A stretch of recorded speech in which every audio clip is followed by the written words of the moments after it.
So how many of you got enough to eat at Thanksgiving? Yeah, I went to my closet this morning and all my clothes had shrunk.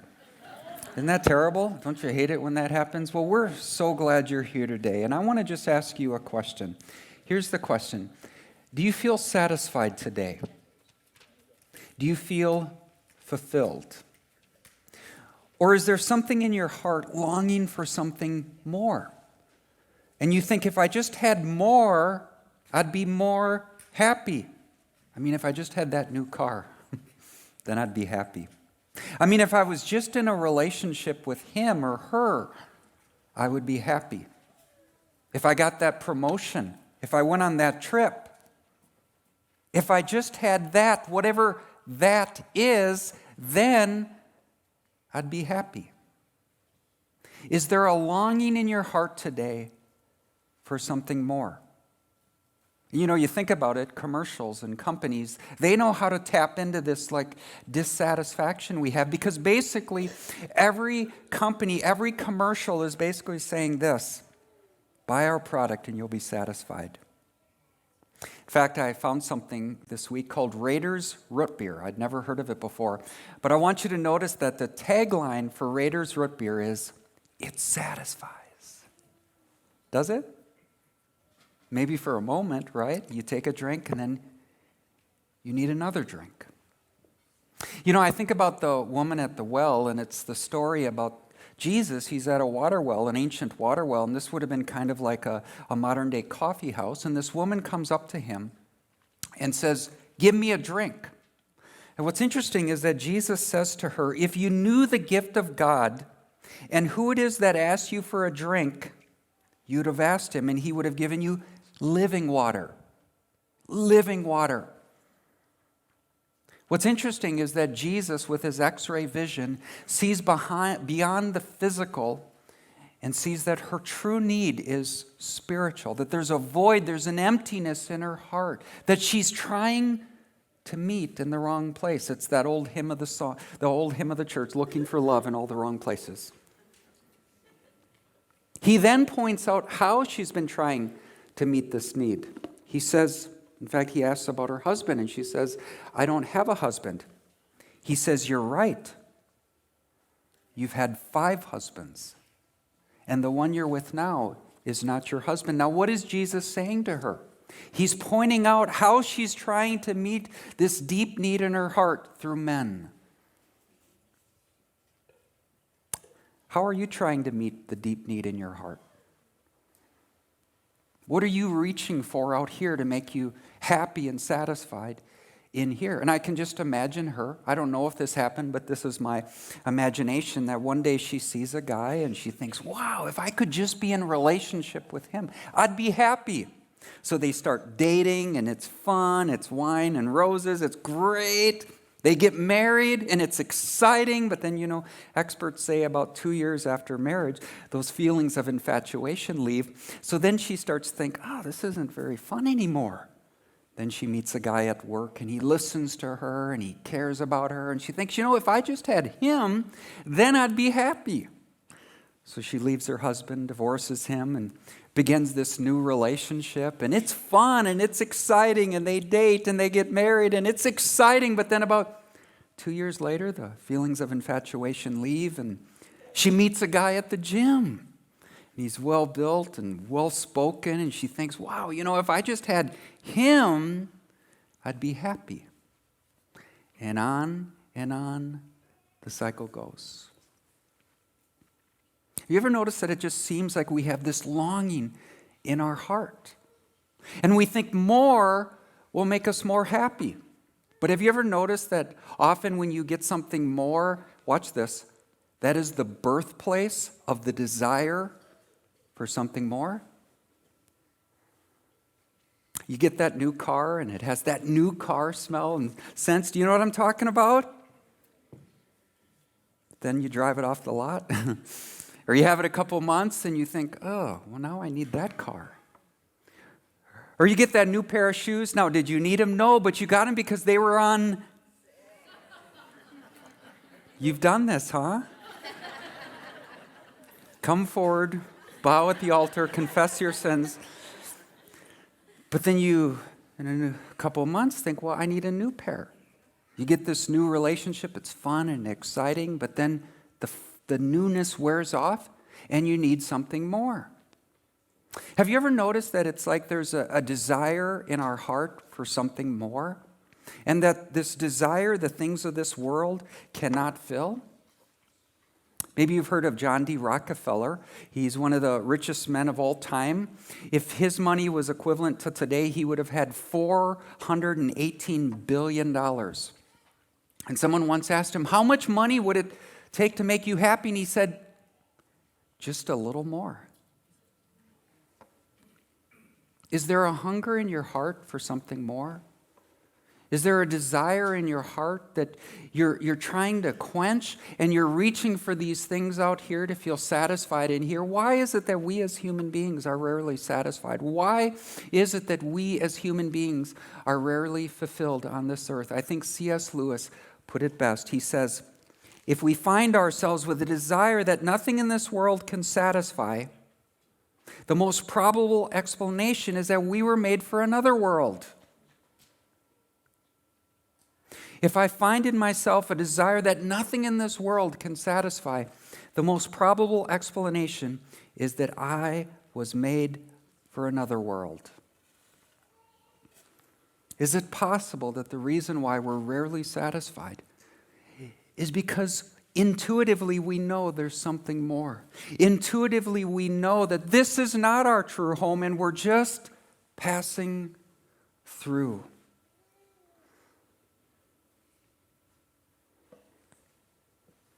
Today we're going to talk about the new heavens and the new earth.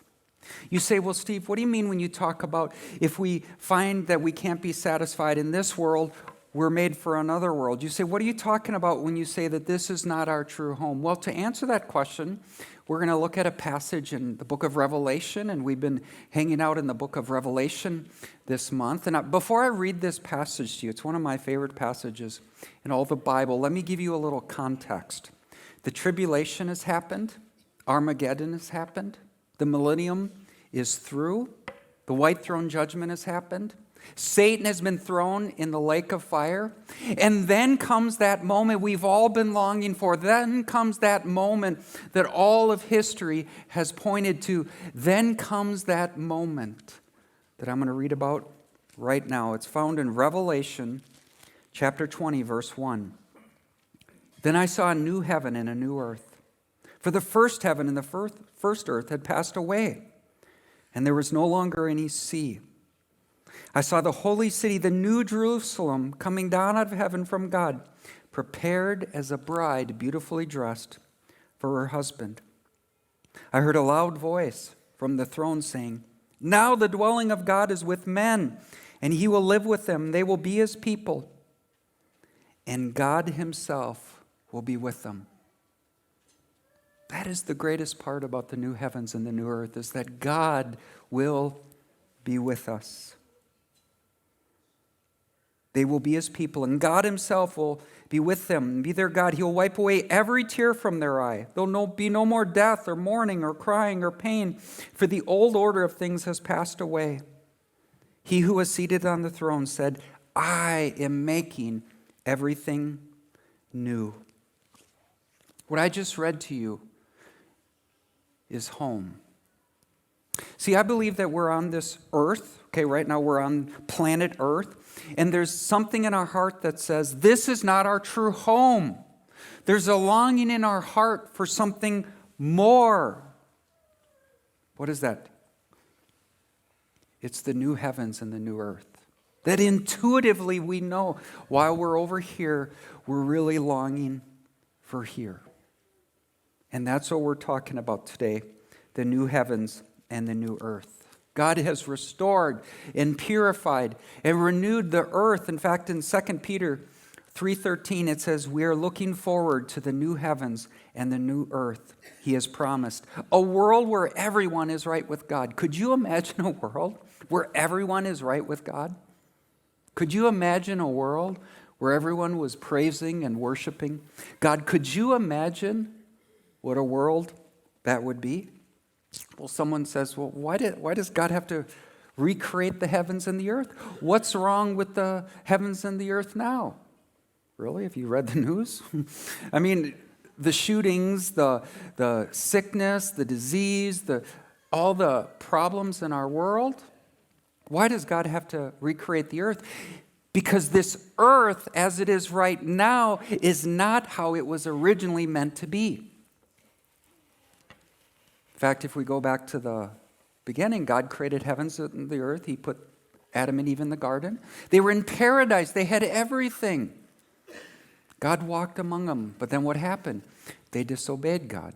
And as a result, sin entered the world, and our world became fallen. Now, that is found in Genesis chapter 3, and that is one of the most pivotal verses or chapters of the entire Bible. And because of that, there's sin, and there's darkness, and there's disease, and there's broken homes and broken dreams, and all this evil that we see in the world. And I think we intuitively know that this world is not how it was originally meant to be. We intuitively are longing for paradise restored. In fact, in Ecclesiastes chapter 3, verse 11, it says, He, God has made everything beautiful in its time. Now watch this. He has also set eternity in the human heart. God has put eternity in your heart. He's put eternity in your heart. He's put eternity in your heart. There's something inside of you that is longing for something more. What is that? It's not more things of this world. It's a desire for another world. The new heavens and the new earth. If I find in myself a desire that nothing in this world can satisfy, the most probable explanation is that I was created for another world. You say, Steve, well, what will our eternal home be like? Now, there's a lot of false information about heaven. And what I want to do for the rest of the time is I want to just share with you 9 convictions about heaven. And these are things that I think we can be very confident in because they come right from the Scriptures. Conviction number 1 is that your eternal home will be a custom-made place for you. Now, in John chapter 14,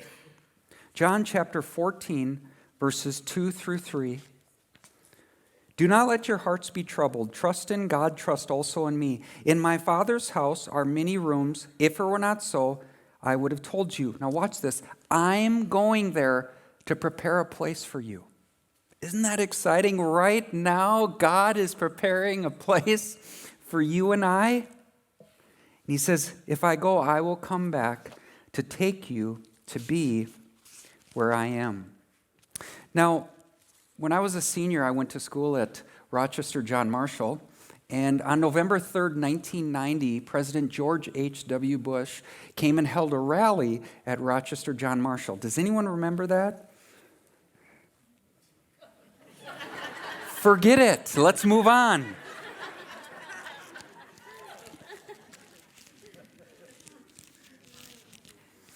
All right.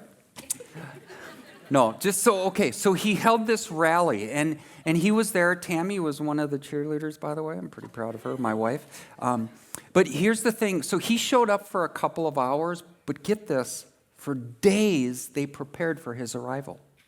And I remember hearing about this room they had that was communication room, and there was technology and computers and phones and all this stuff. And what I want you to get is that he was there for like a couple of hours, but they prepared for days for his arrival. Now think about it. Right now, Christ is preparing a place for you and I if we are a child of God. And I can only imagine what that will be like. Conviction number 2, we will not be restricted by physical limitations. Now think about this. Jesus has been resurrected. He's in his glorified body. And then we get to John 20, verse 19. On the evening of that first day of the week, when the disciples were together with the doors locked for fear of Jewish leaders, Jesus came and stood among them and said, "Peace be with you." So he's in this room. They're in this room. It's all locked. And Jesus just walks through the door. He walks through the wall. Now imagine if, as I was speaking this morning, someone was on the other side of this wall and they just walked through the wall. Wouldn't that be cool? Yeah. Someone said, thank you. Thank you. Yes, it would be amazing. And see, right now you and I are in this disposable earth suit. We are in this earthly body. But one day we will trade in this earthly body for a glorious body. Will we be able to fly? Who knows? But I can only imagine what it'll be like when we're not restricted by physical limitations. Conviction number 3, we will be like Jesus. 1 John 3:2. Dear friends, now we are children of God, and what we will be has not yet been made known. But we know that when Christ appears, watch this, we shall be like him, for we shall see him as he is. What does that mean, we'll be like him? We'll have our glorified bodies and we'll see his glory. Can you imagine? I can only imagine what it'll be like to see his glory. Conviction number 4, we'll have a new glorified body. Now, I've talked about this earlier, but I want to help you to understand that will we be able to recognize each other up there? Yes. And I believe we'll still have our own personalities, even though they'll be kind of made right through the blood of Christ. But we'll have this glorified body. And I think the great illustration is, how many of you have ever seen a tulip bulb? Do you know what I'm talking about? So I'm putting a picture on the screen of a tulip bulb, and that's kind of like our earthly body. And what happens to that tulip bulb? You plant it in the ground, and then up comes what? The beautiful tulip. And see, one day, every one of us, our bodies will be planted in the ground. But the end of this life is not the end, because in eternity, we'll have this glorious body. We'll have a new glorified body. And I can only imagine what it'll be like to have that glorified body. Number 5, it'll be a wonderful experience. Now think about the greatest experience of your life. Think about the most memorable hallmark moment of your life. That's nothing compared to what it'll be like when we stand face to face in the presence of God in the new heavens and the new earth. 1 Corinthians 2:9 says, no eye has seen, nor ear has heard, no heart has imagined what God has prepared for those who love him. Now think about what heaven is like for you. What do you imagine it to be? You know, Jonathan Edwards said, heaven is a world of love where God is the fountain. What will heaven be like? Imagine the greatest picture of heaven you can think of, and then think of this, Ephesians 3:20. Now to him who is able to do immeasurably the more than all we ask or imagine.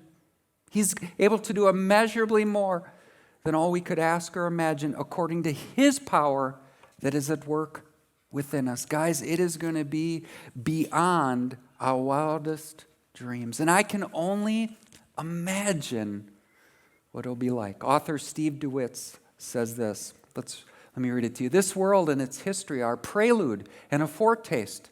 All the sunrises and sunsets, symphonies and rock concerts, feasts and friendships are but whispers.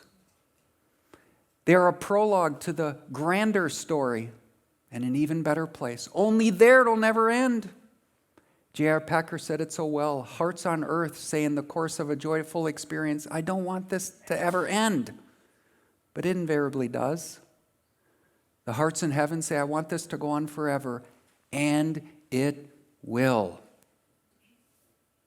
There can be no better news than this. You know how you're listening to one of my sermons and you're like, I hope this never ends? What? You think you, yes, you're a good liar. But think about that. We experience those moments and we think, I hope this never ends. Up there, it will never end. And I can only imagine what that'll be like. Number 6, it'll be a new experience of God's presence.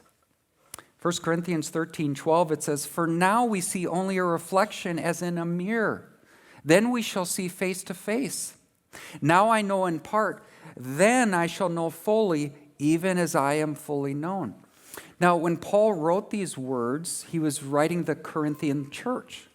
And in Corinth, they had these metal mirrors. So when you would look into these metal mirrors, you only saw a dim reflection of yourself. And that's the imagery here. Paul is saying, right now we see Christ dimly, but then we shall see him face to face. Can you imagine being in God's presence and just seeing him face to face? Billy Graham said that one day you're going to read in the paper that I'm dead, but don't you believe it? I will be more alive on that day than I've ever been. I will have just gone into the presence of God. I will have just changed addresses. And I can only imagine what it'll be like to be in the presence of God. Conviction number 8, there'll be no more emotions. There'll be new emotions. Notice what it says in verse 4. He'll wipe away every tear. There'll be no more death, mourning or crying or pain. I can only imagine a world with no more mourning or crying or pain. I can only imagine what that'll be like. Next, there'll be no more death. Can you imagine a world with no more hearses or funeral homes or cemeteries? Can you imagine a world where you'll no longer have to say goodbye to a loved one? I can only imagine what it'll be like to be in a world where there's no more death or no more fear of death.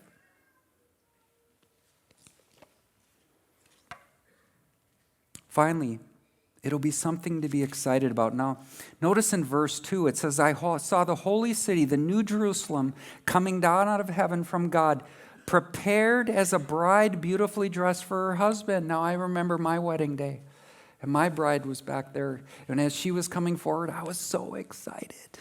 Sometimes I think, what did she see in me? I think she felt sorry for me, actually. And have you seen some of my pictures of how I looked back then? But anyways, I was so excited. And this is what John is trying to stir up in us, is a sense of excitement, a sense of, I can only imagine, I can't wait till the new heavens and the new earth come. So what are we talking about today? You ever notice that there's a longing in our heart for something more? And often what we do is we reach for the things around us, a new car, a new house, a new relationship. And we think that if we just get that more, that we'll be more happy. And maybe it satisfies for a moment. And then we still have this longing for more. If I find within myself a desire that nothing in this world can satisfy, the most probable explanation is that I was made for another world. So how do we apply this lesson? How can our lifestyle change as a result of this information? Well, to answer that, I want us to look at Philippians Chapter 3, starting at verse 20. Philippians Chapter 3, starting at verse 20.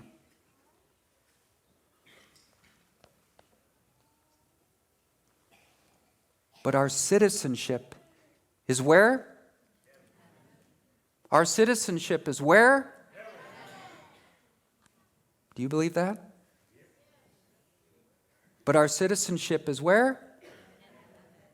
And we eagerly await, notice that word eagerly, as the bride, a Savior from there, the Lord Jesus Christ, who by the power that enables him to bring everything under his control will transform our lowly bodies so that they will be like his glorious body.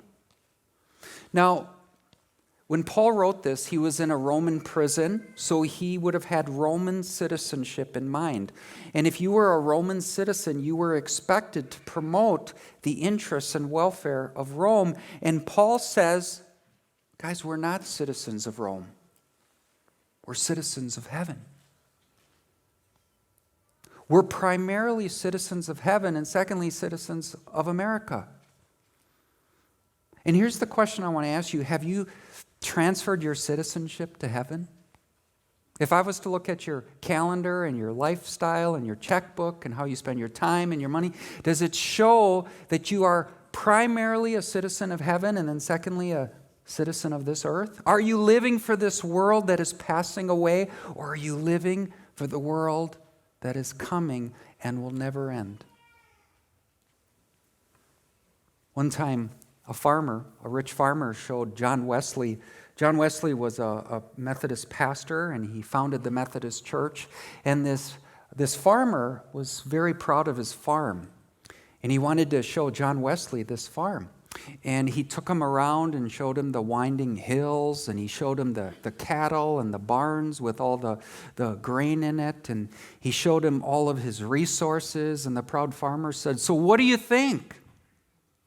John Wesley thought for a moment, looked him in the eye, and said, "I think you're going to have a hard time leaving it all behind."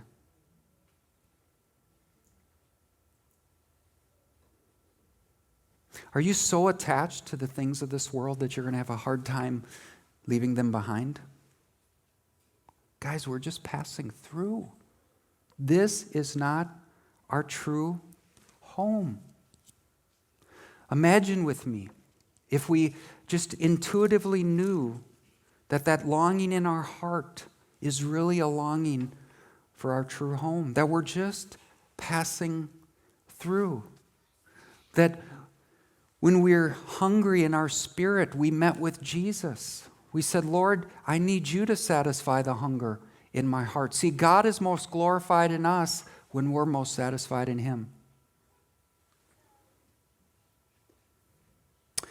So years ago, I remember learning this story about this family that was having a get-together, and it was in their backyard, and they had a swimming pool, and they probably had a potluck or something like this. And for some reason, the adults all got distracted, and then all of a sudden there was this scream. And the adults ran over, and they saw the baby floating in the swimming pool.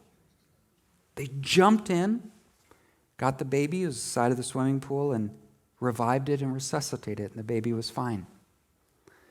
About 5 years later, that family was driving home from church, and the mother said, "Hey, what did you guys think of the pastor's sermon on heaven today?" That little girl, she's now about 5 years old, said, "Well, I've been there." The mom's eyes got as big as a bowling ball. I said, "What are you talking about?" She said, "Remember when I was in the pool?" The mom got real curious all of a sudden and said, "Well, what was it like?"